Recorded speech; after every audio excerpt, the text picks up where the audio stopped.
Okay, I believe the microphone is now working again. I am just going to leave these headphones on out of an abundance of caution. Okay, I believe the microphone is now working again. I am just going to leave these headphones on out of an abundance of caution. Okay,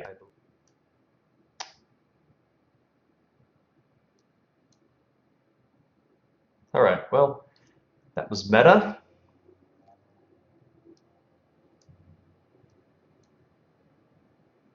Alright, well, that was meta. Okay, sorry about that. I'm going to resume and carry on with the stories. Still learning how to do this, first time streaming.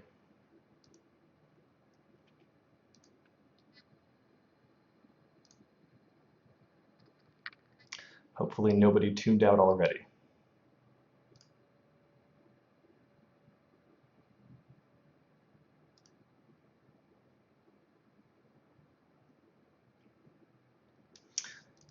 All right, this one is called House of Rules. And again, these stories are all anonymous. They're just things I find on the internet.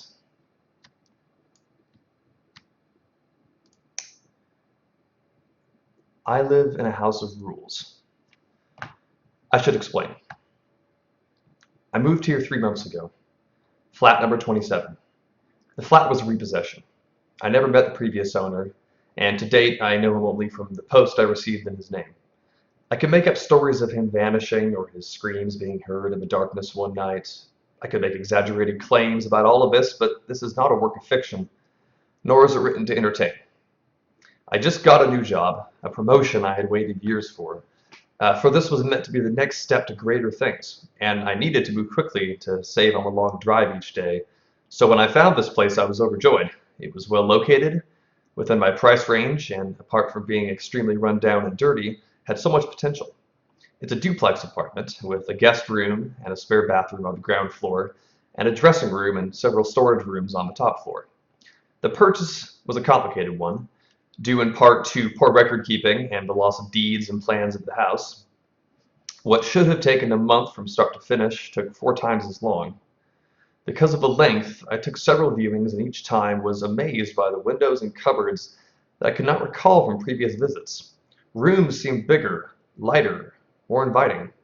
Even the estate agent was baffled that her property listing documents were constantly wrong. The neighbors in the block of flats are a strange lot. They don't talk. They keep to routines you can set a clock by. When I first moved in, I tried to invite them to a housewarming. So desperate was I to meet new people. Not one of them came. They get in at the same time every day and never leave the house. I never hear them moving around at night. One of them apologized afterwards, a nervous man from upstairs who constantly fidgets and glances around. He explained his lack of attendance was simply that he wasn't allowed to. At the time, I presumed he meant his wife, but now I'm not so certain. As the only one I got to know since the move, I did my best to become friendly, and even felt like I was making headway. Then I made the mistake about asking about the previous owner, to which he made an awkward, short response before making his excuses.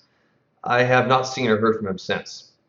The rules, as I came to understand them, became apparent over time. The first was sleeping only in my bedroom. I only slept once in the lounge on purpose, dozing on the sofa, until I woke up to my arm trapped between the sofa and the wall, a wall that was several feet away from the sofa when I closed my eyes a few hours earlier. I was overcome with a feeling, a very familiar feeling, that I was somewhere I shouldn't be. This feeling would not leave me until I hurriedly stumbled up to my bed, where I only felt truly safe when I hid under the blankets like a scared 10-year-old. I only fell asleep once more in the lounge after that, by accident. I was woken again with a feeling I should leave, that it would be unsafe to stay, and that I should not be there. This time, however, a sweater I had left across the room on a radiator was tied around my neck and pulled tightly enough to leave a striking mark on my throat. The rule of sleeping only in my bedroom stands alongside others, countless others. I learned that I should clean up my dishes immediately when I stepped out of the kitchen after depositing my plate and sat down on a safety pin that was suddenly jutting out of the back of the sofa. I learned not to take too long a shower when the water turned scalding hot and remained so no matter how much I desperately tried to turn it off, and it was inexplicably normal temperature when I tried it moments after. I learned that I must hoover and keep the place tidy, that I must not waste electricity, that no matter what noises I hear at night, I should never, ever explored. Another rule is that guests are not welcome. The last time I had a guest, it was a friend who invited themselves, despite my concerns that I could not air, down for the weekend by making arguments to come and see me until I relented. How could I not? I spent the entire time terrified for their safety and pretty much drove them away with my strange behavior accordingly. But there were no events. Such things made me bold, and I began to relax. I stayed awake until late, played music at night, and did whatever I wanted, even going so far as feeling like I had triumphed as the house remained meekly quiet. It was almost immediately after they left that I first noticed the headache and the nausea, which got worse and worse as the gas leak continued. I only just made it out before I succumbed. I have so many things I could tell you, example after example. I don't know where to begin. I need you to look past your skepticism and see that this is real, that this is more than coincidence. This is more than just a child's play haunting. I'm not being haunted, I'm being ruled. But the rules are only a part of it. They are the part I play. The rest is done without me, and not only that, but done around me. The walls shift, doors that open some days will not the next. The number of windows in my bedroom has increased one by one over consecutive nights, and then there was only one again. There was a cupboard at the top of my stairs that changes in size quite regularly. One of the most terrifying experiences of my life was when I opened it and I saw it went back several meters more than I remembered. When I walked in, somehow the door shut behind me and I groped in the dark, silently reaching out for a wall I knew must be there, yet my fingers touched only air. I don't know how long I fumbled in the dark, but it was only as my panic attack rose. My shaking fingers finally found the wooden door. Have you ever woken up in a room with a chair sitting at the end of your bed? A chair that came from a dining room that is down a flight of stairs and along a hall? Have you ever walked into a room and seen a storage cupboard that was not there before? Have you ever observed more stairs on a staircase as you go down than there was when you went up? Have you ever entered a room looking for something and then when you got up and left realized that half an hour had passed? I have lived all of these things, and were I a better, more scientific man, I would not have kept a running log of it all. I would have found proof I need to show the world I am not crazy, that this is real, that this is a nightmare that I am living. 5 hours have passed since I sat down to write this, and when once I had hoped to prepare some lunch and hoped there are no drawing pins in my bread, like last week when I realized I hadn't hooed, instead it is getting dark. Now I live a life of routine just like my neighbors. I just turned off the music. No loud noise after darkness is one of the rules. It is the one I hate the most because it makes me feel alone. Lights left on in rooms that are empty or too many on in one room are prone to fusing or shattering without warning. So I currently only have the glare of a screen, a television, and a lamp. Soon I shall be going to bed, the doors that shut behind me as I head up to bed lock behind me, and I will wake up to a room with windows wherever they please, and doors that may or may not open to cupboards that can be as small or as big as each variation allows. The television in the room I am in right now has a satellite connection, and with it countless channels. Right now they are all the fuzz of static, except for National Geographic, so I am forced to listen to the documentary on carnivorous plants as I type. I try not to dwell on the exhaustion of a beetle on the screen as it tries in vain to escape from the prison that will soon digest it. The remote does not appear to work.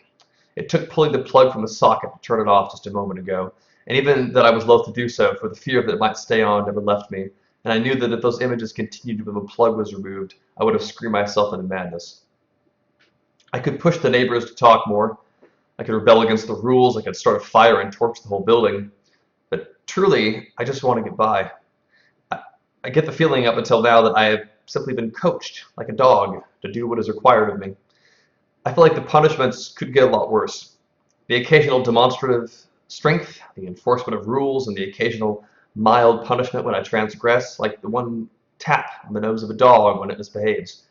That is what I hope for if I can behave. Stepping out of line only causes me harm and fear. It is only out of fear and reference to my own human dignity that I do not need to explain what happens when the house feels it really needs to punish. Needless to say, the scar will be with me for the rest of my life. Which brings us to here. I can't go on. I took the decision to write this with the remaining fight I still have left in me to at least ask for help. I can't do it over the phone. I can't write a letter. My only hope is to write it into a story inconspicuous and without the details that might draw attention to the content. All I can hope is that someone sees enough to spot my cry for help, that they find a way to contact me where I can get a lifeline I need to escape. I cannot ask directly, it's too risky. Besides, any form of open rebellion has been snuffed out with pain, suffering, and terror. I fear for my safety, for my punishment for breaking the rules. I am surprised that it is being allowed to even get this far. In over 1,000 words I've written, there hasn't been a power outage or a computer error that's lost everything. Perhaps there is still hope. But the truth is I'm scared. Scared of what touched my face in my sleep the night before last after I accidentally left the tap running, clutching firmly that the bruises on my cheeks still remain. I'm scared of what left a pair of scissors in my slippers, of what power moves wooden doors and plaster walls seemingly at a whim.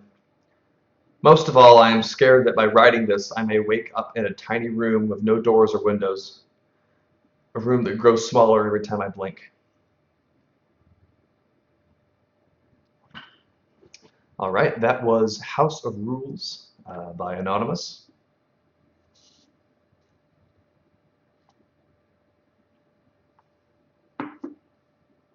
And now we will be moving on to one that I like to call The Thing in the Fields.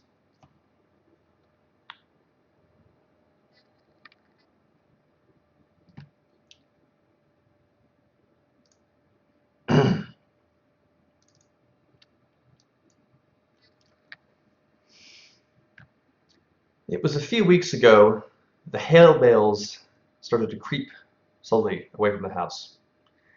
Every morning when I woke up, each hay bale had moved a few hundred feet from where it was before. I assumed it was pranksters with nothing better to do, and so I ignored it. Within a few days, though, the bales began to approach the boundaries of the farm. I was tired of the whole game by then and decided to move them back. It took a tedious hour to bring them all from where they were to over near the house again, and by the time I was done, I was ready to snap the neck of whatever little pissant was deciding to screw with me. The next morning, I found each and every one of my horses decapitated. Messily. The smell was what woke me up. Each one was slumped over against the side of its stall. There were no signs of the heads. I spent the rest of the day cleaning up the mess and burying the remains. It was only when I was done that I noticed the bales of hay had all returned to their positions from the day before, scattered far out in the fields. This time I left them where they were. That night, I sat on my porch with my shotgun in hand, a pot of coffee on the table beside me. I sat for hours, straining my eyes into the field to catch a glimpse of who was moving my hay bales. Finally, I was beginning to nod off. I would have, but just as my eyes began to close, I heard a clamor and a rustling of trees from the nearby woods. I leaned forward, my heart racing with excitement. I was going to catch the bastard. I fumbled with my gun and fidgeted in my seat, waiting anxiously for whoever it was to get close enough to ambush. It was only when the thing got close enough for me to make out its silhouette in the dark that I was frozen still. The thing that crept into my fields from the nearby woods didn't seem to notice me sitting there. It stalked, hunched and deliberate, through the field with the posture of a tiptoeing thief. If not for the fact it must have towered over 10 feet tall even in its crouched position, it might have seemed almost frail. The thinness of its arms and legs and the emaciated, caved-in quality of its chest reminded me of a starving animal. Still, this thing was undeniably strong, and I watched as it hoisted up each bale on its arms with ease and set it down carefully away, taking only a few strides to cover the distance. I watched it work, moving each bale thoughtfully. Every once in a while it would straighten up to look at the other bale's positions in the field, before adjusting the one it was working on ever so slightly. Before it left, it looked towards the house. I felt its eyes sweep over me in the dark, but whether it saw me or not I couldn't tell. Then it turned silently and crept back the way it came, disappearing into the dark of the woods. It took me an hour before I had the courage to move at all. I went inside after a while, but didn't sleep that night. It was only when the sun rose that I dared step off my porch into the fields. The hay bales were where I had left them. Strangely, it didn't move them as far as it had in the previous days. They were approaching something invisible in the fields, and as I looked at them I realized that they seemed to be marking some line. Indeed, as I walked around the house I saw the distant circle they formed with me at the center. At first I thought the bales were just being haphazardly moved away from the house, but now I could see that they were instead being moved towards some boundary. This thing was sending me a message. I slept uneasily that night. and only because I was exhausted. The next morning, the bales hadn't moved at all. They didn't move at all for the rest of the week. In fact, they were finally where the thing wanted them. I made myself sick trying to interpret them. Why would this thing expend so much energy moving my hay bales and threaten me with such violence should I try to interfere? Killing my horses was just that, a threat, an intelligent threat. It knew it would scare me, and it knew that I would understand the implications. The sound of an automobile working its way along the road to my farm one morning gave me a little rush of excitement. I'd been planning to abandon the farm since I saw the thing, but I couldn't hope to leave on foot without risking it treating me like it treated my horses. But if I could get in the car with whoever was coming my way, I might be able to escape before it could stop me. I didn't know or care who it was. I decided that moment that they stopped the car, I would jump in the passenger seat and tell them to get me the hell out of here. I didn't get a chance. The car worked its way slowly along the road, trundling across the uneven ground. I urged it silently to hurry. It was when it passed between the two bales placed on either side of the road that I began to hear a booming clatter from the woods. The thing burst suddenly from between the trees, sprinting on all fours, its terrible gangly limbs towards the car. Within a few seconds it was there, pounced on the automobile like a predatory cat. Within moments it was picking and peeling the vehicle's steel frame apart, working to get at the driver. The man, whoever he was, screamed all the while, and I could hear him over the crunching of metal and the shattering of glass.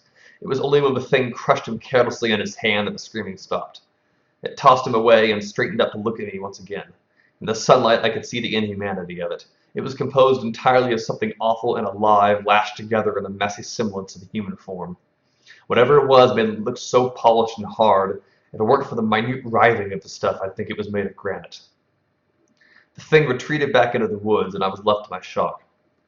My eyes wandered to where the car sat, the engine still sputtering, between two of the hay bales. Suddenly, I understood. The message was clear. I am this thing's captive, and I am not allowed visitors. Nothing may cross the borders it has set. I'm trapped here by this thing that stalks the fields, and it demands nothing except that I never leave. Still, I don't know if I can handle being that thing's canary. I've been thinking hard for the past few days since I saw it crush that man's chest and silence him before he could finish his scream. If I cross the hay bale border, it'll probably do the same. It'd smash my skull before I could put my hands up to protect myself. It'd go and find a new pet and probably keep looking until it found someone who could stand knowing that it was waiting just outside, watching it at all hours with shiny insect eyes. I've been thinking hard about this the last few days, and I might just make a run for it.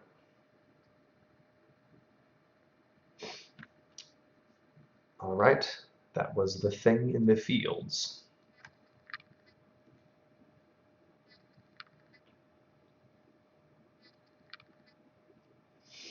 This next one is called A Bug Bite.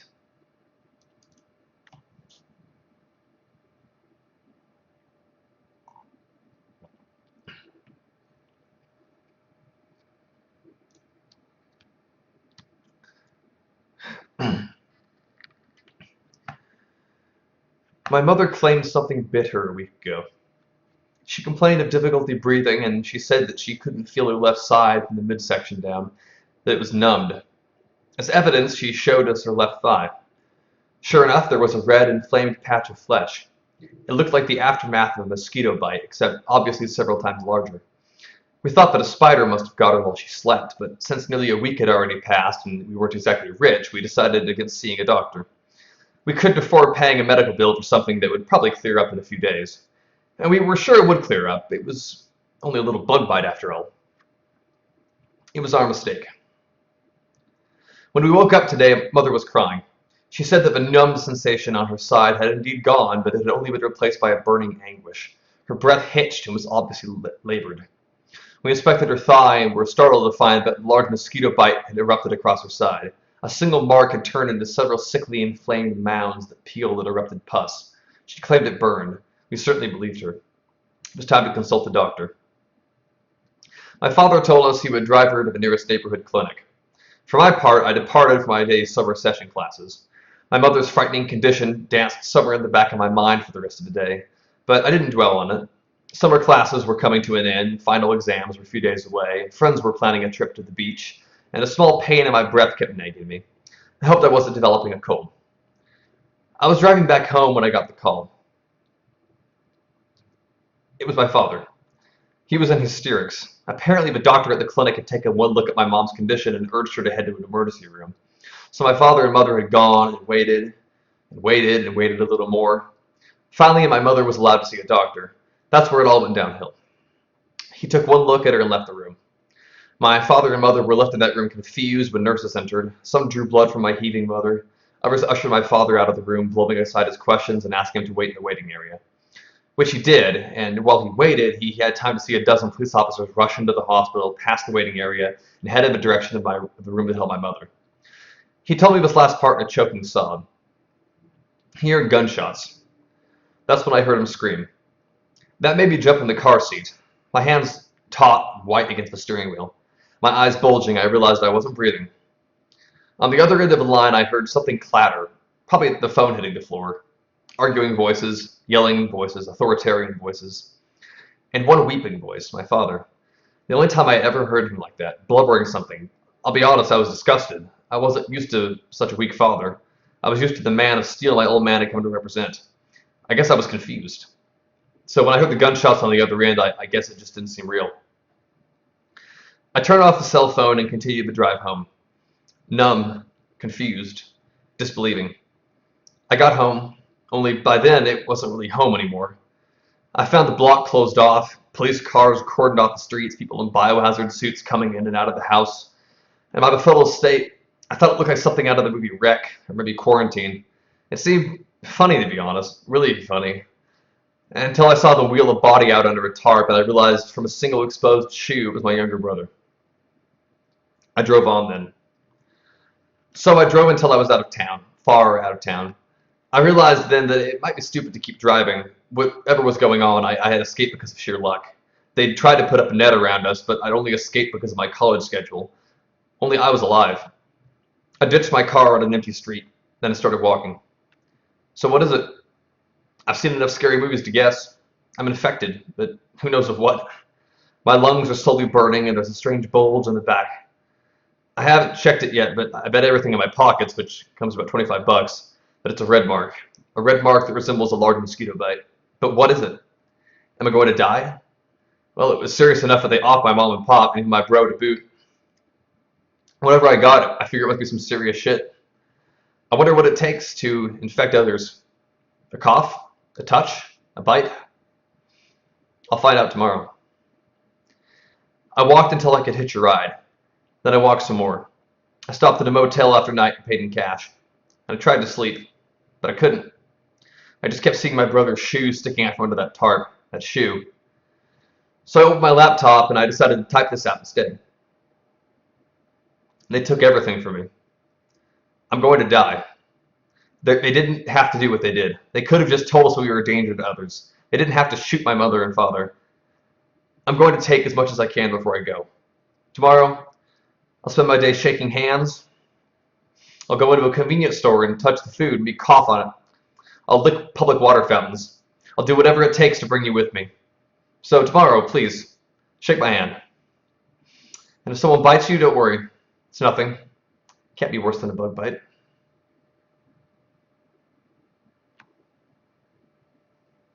All right, that was a bug bite.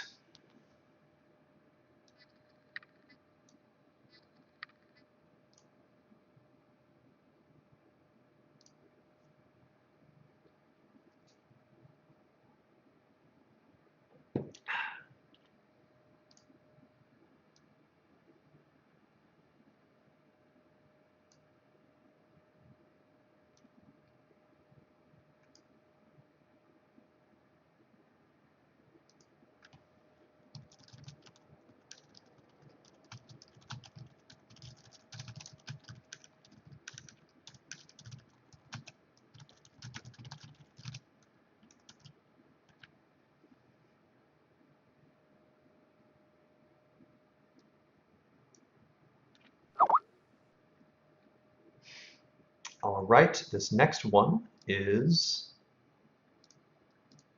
what is it called? Cell phones.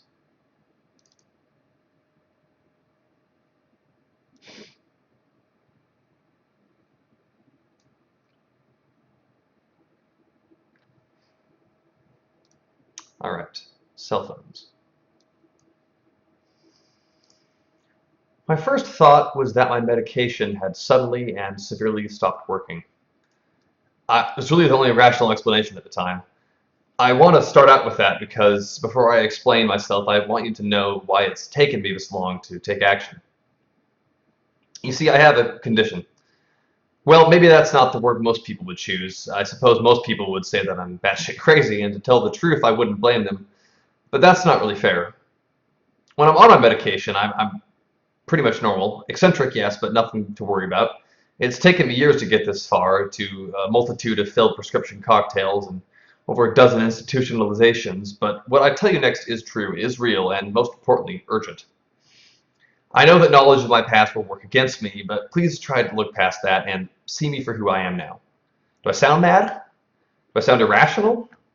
Ask yourself these things as you listen, and ask yourself what you would have done. It occurred roughly 8 months ago. I worked the graveyard shift at a 7-Eleven. Unfortunately, with my sort of past, it's one of the only jobs available, but it's an honest living and it gets the bills paid. In Chicago. One of the benefits of living in the city is that I'm walking distance from my apartment, so there's no need for a car. As I was walking home, my cell phone went off. I remember thinking it was strange since it was a little after 4 in the morning, but I wasn't too alarmed. My friends and family know I work the graveyard, so there was a good chance it was someone I knew being polite and not interrupting my sleep during the day. Whoever it was hung up before I could answer, and I couldn't call back because the number was listed as private. Shrugging it off, I continued on, only to have it ring again as I got to my apartment door. That time I answered in time, but the line was so full of static that I couldn't make anything out. That's all that happened that night. That might seem mundane and unimportant, but it isn't. It happened again the next night, the next, and has happened every night since then, including last night, and I'm sure it will happen tonight. It was the first sign that something had gone wrong, but I didn't know until 4 days later. I had assumed that someone was just prank phone calling me every night, but when I went to see my sister that weekend, I found my second son. My sister lives in the suburbs, has been happily married for the last 8 years, and has a 3-year-old son named Francis. It's become something of a tradition that I take a taxi over to her place for dinner once or twice a month, so my showing up on a weekend unannounced shouldn't have been a surprise. But when I got there, her house was empty. I can tell you don't understand. When I say her house was empty, I mean it was empty, deserted. Nobody was there, and there was no sign of people ever having been there. There was no furniture, no locks on the doors, no light fixtures, just bare walls with exposed outlets and bare floors. I told you my condition earlier. Well, I had never seen this sort of hallucination before. I knew better than to think that what I saw was real. An entire family just disappearing in the middle of suburbia doesn't make sense, so the logical thought was that they had disappeared. I just wasn't seeing reality as it was. I called another taxi, went home, and called my psychiatrist. 3 days and innumerable blood tests later, it was declared that my medication was still at full strength in my bloodstream and that perhaps I had dreamed the whole thing. It is worth noting that at this point I had tried calling my sister several times and only received the wrong number message. With no immediate options available, I tried to see a friend to see if it was my sister's house. If nothing else, I would at least have someone to confirm it was empty. I should note again that this started with receiving phone calls. The day that I decided to enter with the help of a friend, the number of calls doubled. I don't have many friends, and of the friends I do have, there aren't many who are aware of my condition, so I didn't have many options to choose from. I eventually decided on Lisa. She knew the most about my past, about my problems, and I knew I could trust her not to judge. When I told her, she said I was dumb to have waited that long to call her and to get my ass over there so my life could get back to normal. God, I miss Lisa. She was always so good to me. I headed over to her place that evening only to discover it was empty as well. Since then, everyone I know has disappeared. One by one, the damn phone calls have continued to plague me. I threw away my cell phone months ago, but to no avail. Payphones ring as I pass. I find cell phones in my pockets. The means vary, but the end is always the same. Ringing. The world continues on, though, even though every last house I come to looks as if it's never seen a living soul. When I pass a street vendor's empty shop, I can still pick up a paper of today's date and a new story. That's why I'm writing this. If the world can still talk to me, then maybe I can still talk to it. Maybe I can send out a message, and it is a very important message. You see, I don't care so much about loneliness. I don't even care that much about the prospect of never seeing another living creature again. I care about warning the outside world. Reading the papers has become an obsession of mine, and I've come to realize something. It isn't the world that's disappeared, it's me. I also don't know why I haven't been missed. You see, I didn't just vanish without a trace, I was replaced. I don't know why it was that I was replaced, or what replaced me, but it doesn't have good intentions. When I said earlier that I'm okay with the prospect of never seeing a never living soul again, I meant it, but every time I open one of the cell phones in my pocket, I'm greeted by an image of my hand clutching a knife at a slit throat. It's been 8 months, and I've seen thousands of cell phones.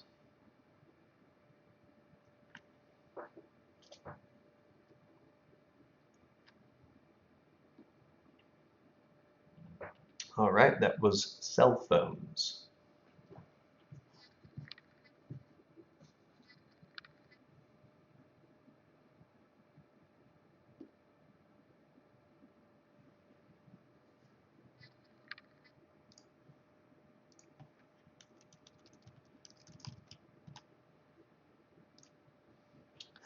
Okay, this next one is called static.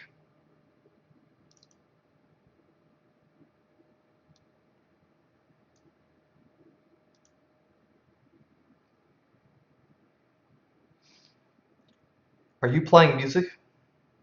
Please, for the love of God, tell me you're playing music, tapping your fingers, humming a tune under your breath, anything. You have to. Maybe you haven't heard it yet, heard what I've heard. The heartless chattering of inhuman voices, monstrous words stuttering across static in between the stations. And what makes them worse, what makes them so dark and sick and wrong, there's no music in them. Absolutely none. Do I sound crazy to you? I suppose I must. I haven't explained. I have to explain. I should explain.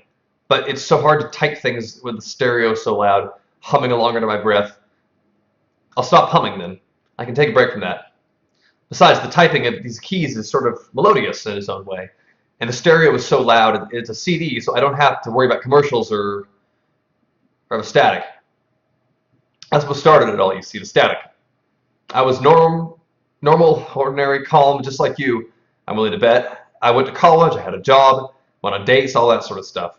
Ordinary stuff. In fact, I was completing an average, ordinary day on my way home from work, kind of late. I hit one of the buttons on my radio to switch stations.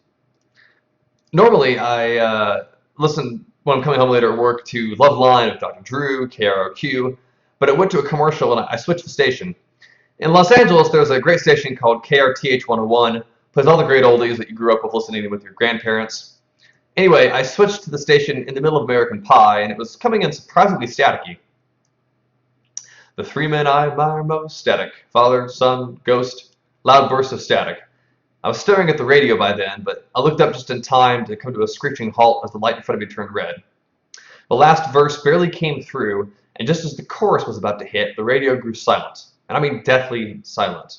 No more chittering or pops or fizzes, just silence. And that's when I first heard them speak. How can I describe their voices to you? It would be like trying to describe what a guitar sounds like if you hadn't heard one, or if you had to explain to a blind person what the color red was. If you haven't experienced it, I can't fully convey to you what it's like. It's completely devoid of music. Do you understand? When people talk to you, they have a tone, intonation. Hidden within their words or sentences are little bits of melody, tiny highs and lows that reveal what they're feeling, what kind of person they are. It's the signature in a girl's voice that makes you want to fall in love right in front of her, or the passion in a musician's song that sends your heart reeling along with them.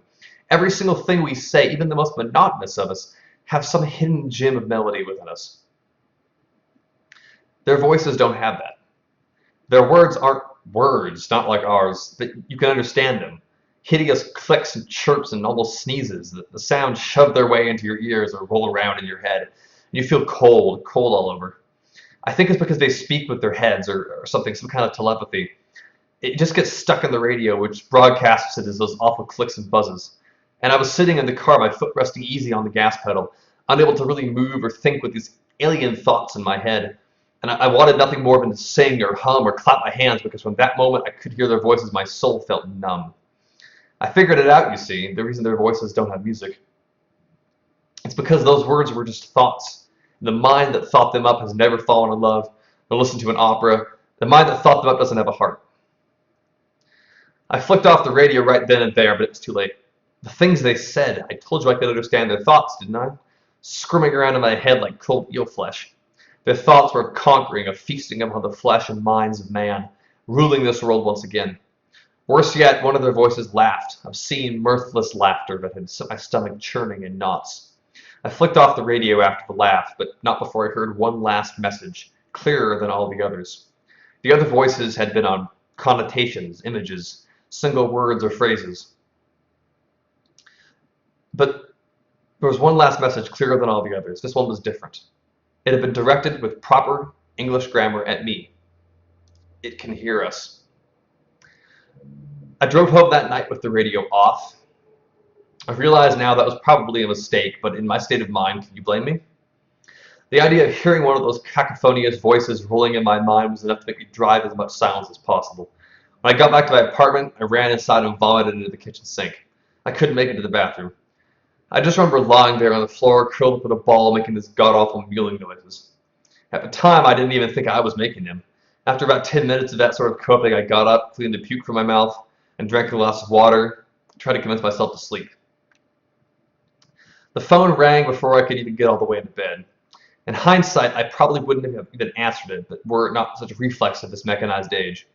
I pushed the talk button and held it up to my ear. Hello? Silence for a moment, then static, loud static. I was baffled for a second, but a second was all it took for the cackling and chirping of the voices to start, sending sounds of horror and death shuddering through my brain. A second, and then I hung up and hurled the phone on the ground. I screamed, pounding my fists into the bed. It was a primal animal scream, but at least it was alive and my own. There was music to it. I ran around my apartment in a mad fit, still screaming, and unplugged all the phones from the walls. I removed my cell phone's battery.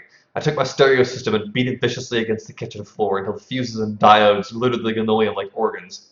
I was making a move for my iPod when I stopped in my tracks, gazing down at the white headphones like a lifeline, connected to that tiny metal black rectangle. The voices. They were in static. They had no music. iPods, however, did nothing much more than play music. I remember how foolish I felt, how tentative. Surely what other monstrosity had produced those voices in my mind could not be stopped by a little music. My fingers fumbled their way around the slick plastic earbuds, but I finally fitted them into my ears. The screen lit up, the click wheel spun, and my nervous thumbs navigated my music library, until one of them grew ambitious enough to hit play. Piano. Paul McCartney. No static. I sat in disbelief for what must have been 3 Beatles songs until finally I realized with blessed relief that they weren't coming through. The voices didn't exist in music. I slept on the couch that night, curled up in a ball, my headphones in my ears, playing through the entire Fab Four anthology. When I finally woke up with the sun streaming through my window, there was silence, which I quickly rectified by charging my iPod and blasting more music. That was a week ago. I tried to adapt to the situation pretty quickly, but it became quite clear that there was no way to lead a normal life with my new awareness. After all, I can't constantly be playing music when I'm at work or talking to friends or on a date. The thing about it is, you don't really realize how much static there is out there. I haven't been totally able to escape their eldritch calls. The very next day, I heard one of them beckoning from the static from someone switching the television channel in a department store window. A hideous whisper uttered from a stranger's cell phone. Even malicious promises for the buzzing of a telephone wire. I couldn't lead a normal life, but I could fight back. Because I really figured it out. Why we make music in the first place. Don't you see, just by reading what I've written here, music kills them, or weakens them. Since the dawn of time, we've all made music in some way or another. They found sticks and drums in archaeological digs that date back to Neanderthal times. And everyone can sing, however bad. We all have the innate ability to recognize and make patterns and tunes. All of this because some dark time forever ago, we found out that it was the way to make something truly evil vanish from our world. Only now it's found a way back. And all of the static that's buzzing and weaving through the air, the entropic bits of extra electricity that don't have much music to them. If anything, it's static that kills the music, whether it be a song or a person's voice, telephone or a radio. They've found a way through that, and they're exploiting it. Think about it. There's so much static, so many little ways to sneak in and out of our technology. I stopped listening to the radio and just listened to my iPod. I stocked up on food and locked up in my apartment. All of my lights are turned off, and the only power I use is for the computer. I didn't want to bother with it, but my iPod stopped working yesterday. I must have overworked it. I can't leave the house for the sake of all the static, all that inhuman screaming. So I took a risk, plugged in this laptop, played my old CDs. That was fine until today, when I plugged in the power cable for this old iMac. It's one of the first magnetic connecting cables that Apple pioneered for their power cords, and it automatically connects to the power port on the side of the computer. I plugged it in today and played some music as loud as I could, but it wasn't long before I began to feel on edge. When I muted the sound for just a moment, I could hear it, soft, the whispering of their monster voices in my mind like wet fur along my consciousness. I pushed the computer away, but the murmuring continued until I ripped out the power cord. It was the cord, you see.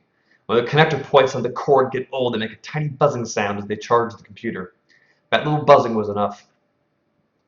So now, I have less than an hour's battery life left. I need to conserve it, but I need to get this message out to make sure that all of us wasn't for nothing. They come through the static, just remember that. The music keeps them back, that they can find any crack, any bit of static, and they'll make their way through. I don't know what they'll do to me once they have me. I can't imagine, but my mind drifts back to the moments where their voices were inside me, and I think I couldn't stand it more than a few minutes before losing myself all over. Look at that. 10% battery life. I think I'll stop now, just listen to the music one last time. It's beautiful, don't you think?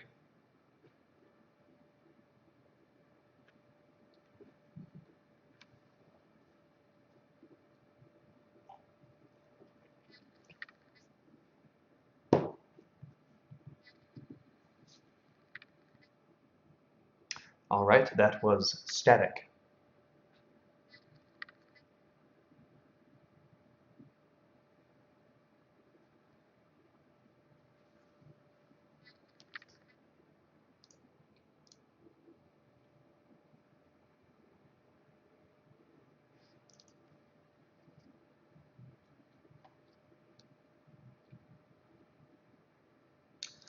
All right, this next one.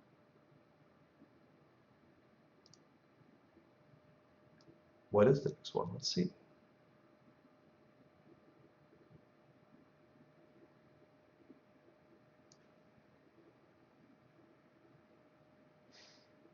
All right, this one is called Up.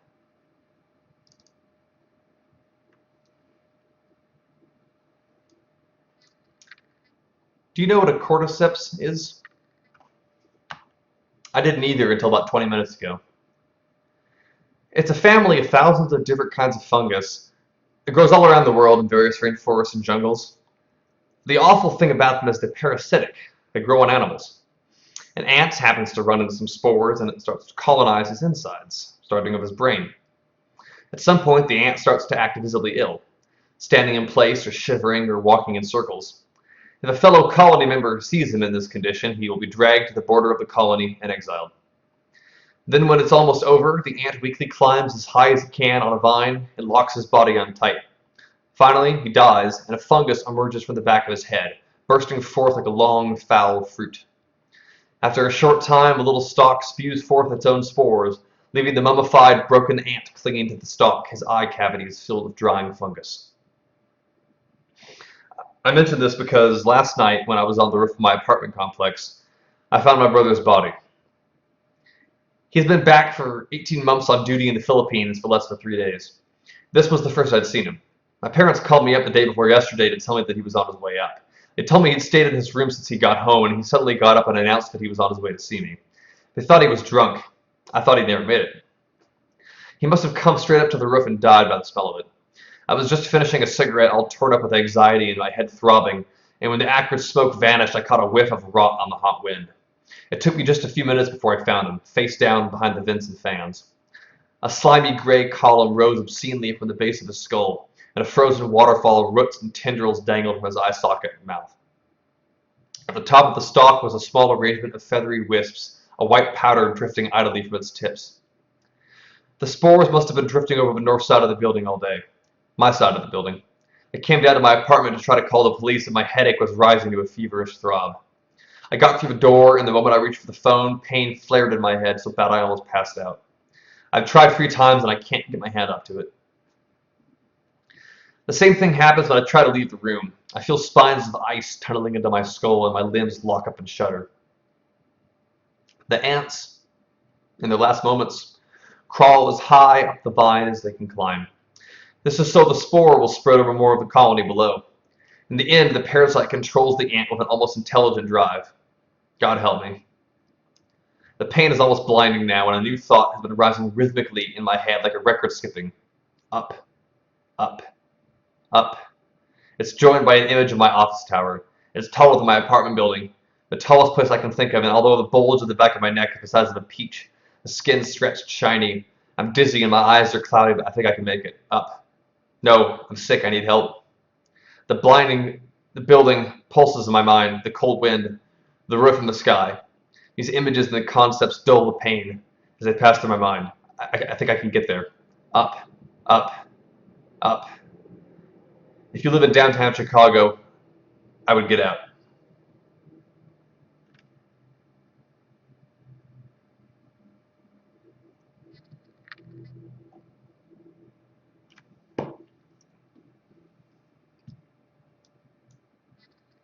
All right, that was Up.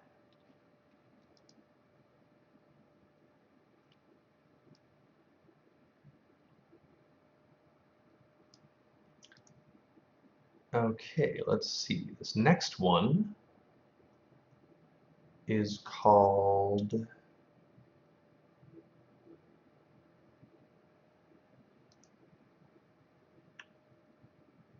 lost track of it. Here we go. Going to do a couple of shorter ones here, kind of micro stories. This one is called Bodies in the Well.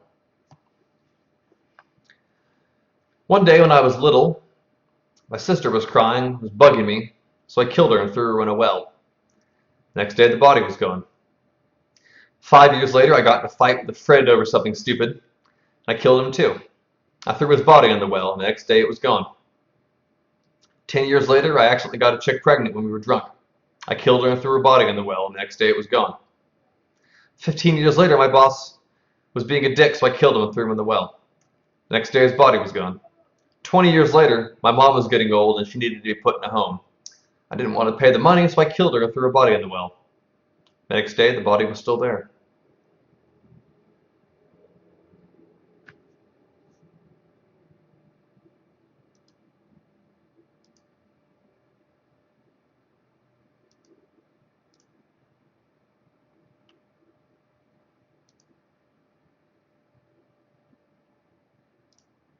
All right, this next one is called Binary DNA.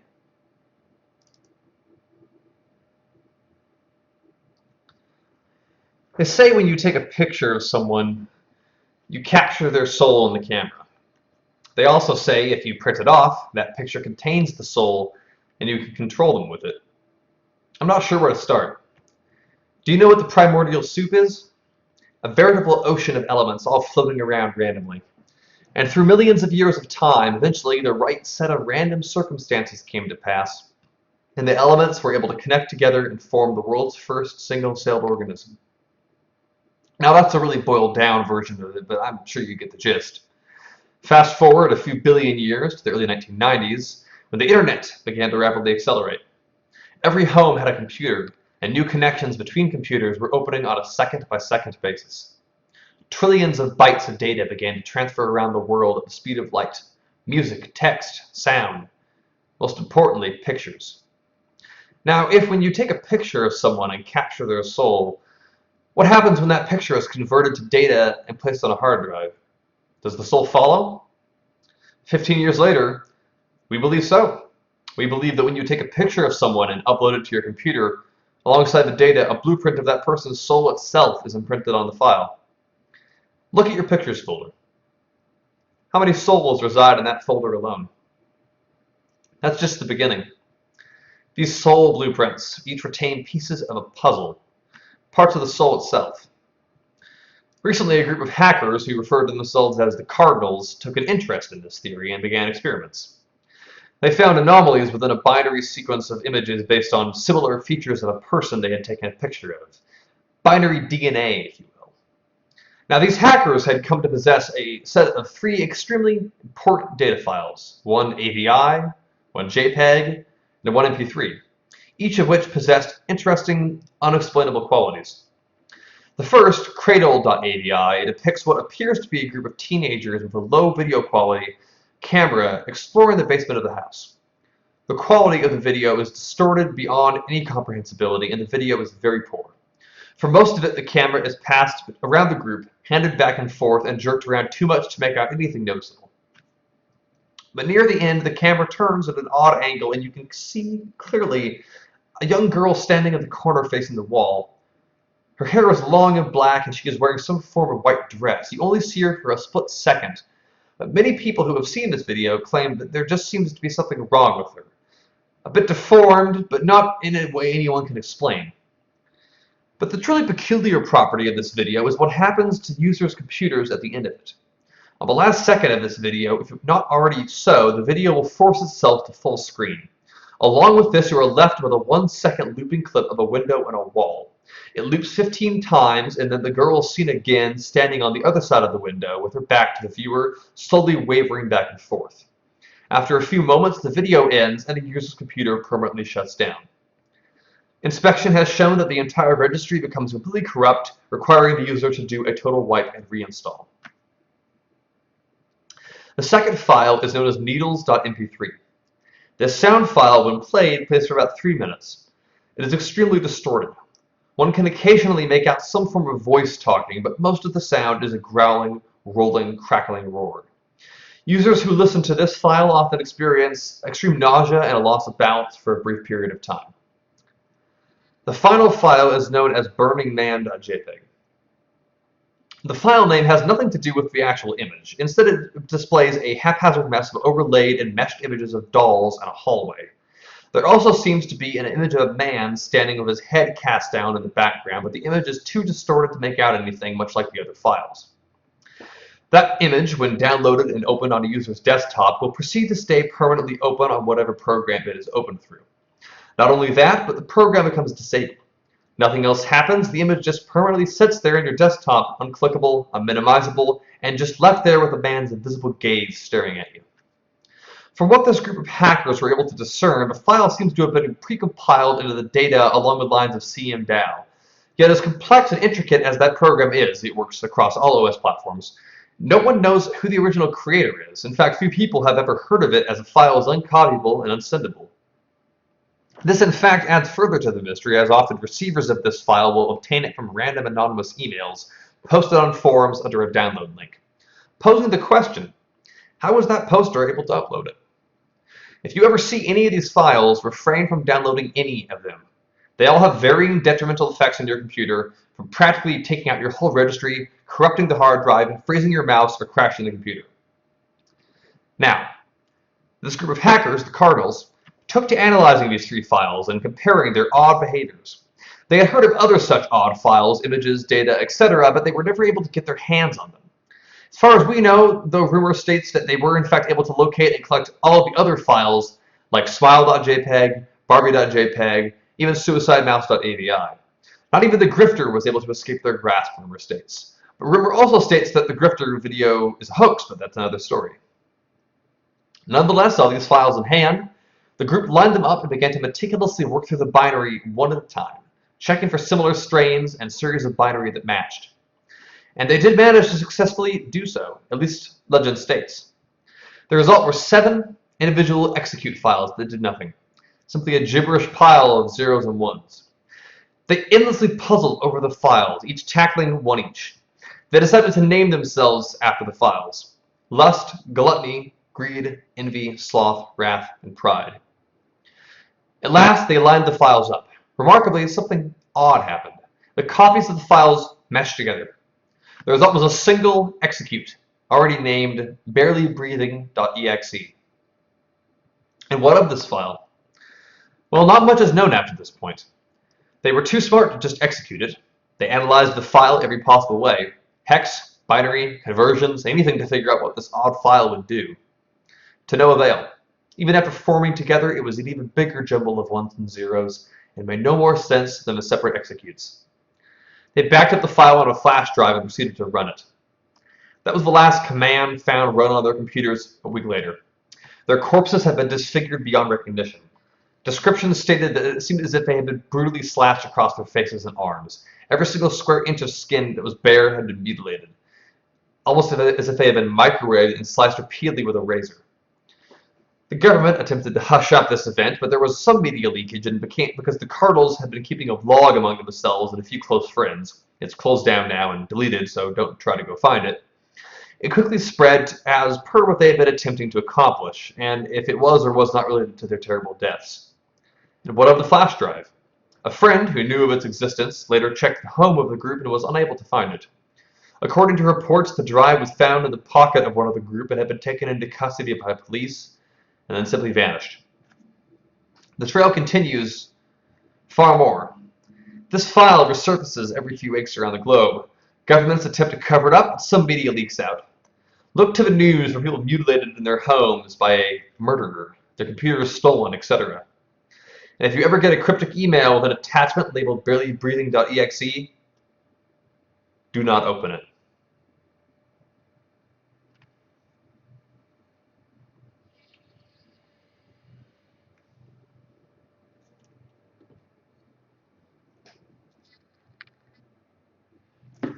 All right, it is 2 after 10, so we are reaching the end of this live stream. I'm going to do one more story that is not necessarily creepy, but a bit fantastic, something to take the edge off before you all try to get to sleep on Halloween.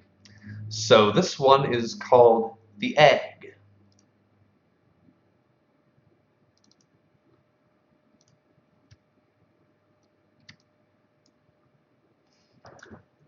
You were on your way home when you died. It was a car accident. Nothing particularly remarkable, but fatal nonetheless.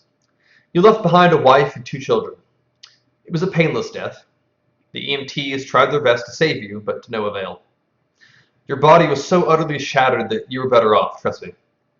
And that's when you met me. What happened, you asked? Where am I? You died, I said matter-of-factly. No point mincing words. There was a truck and it was skidding. Yep, I said. I died? Yep. Don't feel too bad about it. Everyone dies. You looked around. There was nothingness. Just you and me. What is this place, you asked? Is this the afterlife? More or less, I said. Are you God, you asked? Yep, I replied. I'm God. My kids. My wife, you said. What about them? Will they be all right? That's what I like to see, I said. You just died and your main concern is for your family. That's good stuff right there. You looked at me with fascination. To you, I didn't look like God, just some man or woman, some vague authority figure. More of a grammar school teacher than the Almighty. Don't worry, I said. They'll be fine. Your kids will remember you as perfect in every way. They didn't have time to grow contempt for you. Your wife will cry on the outside, but she will secretly be relieved. To be fair, your marriage was falling apart. If it's any consolation, she'll feel guilty for feeling relieved. Oh, he said. So what happens now? Do we go to heaven or hell or something? Neither, I said. You'll be reincarnated. Ah, he said. So the Hindus were right. All religions are right in their own way, I said. Walk with me. He followed along and we strode through the void. Where are we going? Nowhere in particular, I said. It's just nice to walk while we talk. So what's the point then, you asked? When I get reborn, I'll just be a blank slate, right? A baby. So all my experiences and everything I did in this life won't matter. Not so, I said. You have within you all the knowledge and experiences of your past lives. You just don't remember them right now.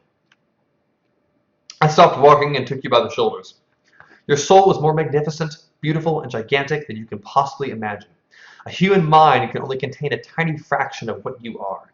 It's like sticking your finger in a glass of water to see if it's hot or cold. You put a tiny part of yourself into that vessel, and when you bring it back out, you've gained all the experience it had. You've been a human for the last 48 years, so you haven't stretched out yet and felt the rest of your immense consciousness. If we hung out here long enough, you'd start remembering everything, but there's no point in doing that for each life. How many times have I been reincarnated then? Oh, lots. Lots and lots. And lots of different lives, I said. This time around, you'll be a Chinese peasant girl in 540 AD. Wait, what? You're sending me back in time? Well, I guess technically, time as you know it only exists in your universe. Things are different where I come from. Where you come from, you said. Oh, sure, I explained. I come from somewhere else. And there's others like me. I know you'll want to know what it's like there, but honestly, you wouldn't understand. Oh, you said, a little let down. But wait, if I get reincarnated to other places in time, I could have interacted with myself at some point in the past. Sure, happens all the time. And with both lives only aware of their own lifespan, you don't even know what's happening. So what's the point of it all? Seriously, I asked. You're asking me the meaning of life? Isn't that a little cliched? Well, it's a reasonable question, he persisted. I looked you in the eye. The meaning of life, the reason I made this whole universe, is for you to mature. You mean mankind? You want us to mature? No. Just you. I made this whole universe for you. With each new life, you grow and mature and become a larger and greater intellect. Just me. What about everyone else? There is no one else, I said. In the universe, there's just you and me. You stared blankly at me. But all the people on Earth. All you. Different incarnations of you. Wait, I'm everyone? Now you're getting it, I said with a congratulatory slap on the back. I'm every human who has ever lived? Or whoever will live, yes. I'm Abraham Lincoln, and you're John Wilkes Booth too, I added. I'm Hitler, you said, appalled, and you're the millions he killed. I'm Jesus, and you're everyone who followed him. You fell silent. Every time you victimized someone, I said, you victimized yourself. Every act of kindness you've done, you did to yourself. Every happy and sad moment ever experienced by any human being will be experienced by you. You thought for a long time. Why, you asked me.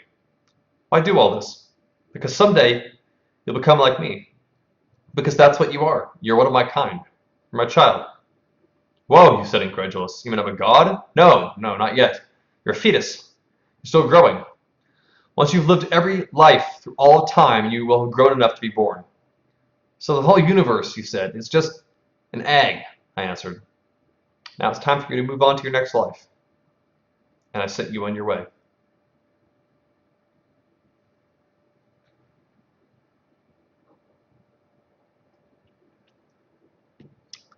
All right. 10:08 p.m. Eastern Standard Time, and unless anybody has last requests, I'm going to be signing off for the evening. I hope that everybody uses the rest of their time, whatever time zone they're in, to have a safe and fun Halloween if you want to trick or treat or wear costumes or anything else like that. And hope you enjoyed this. I look forward to feedback or constructive criticism. I enjoy doing this. I know not perfect, but have fun with it. So, all right. Have a good night. Happy Halloween.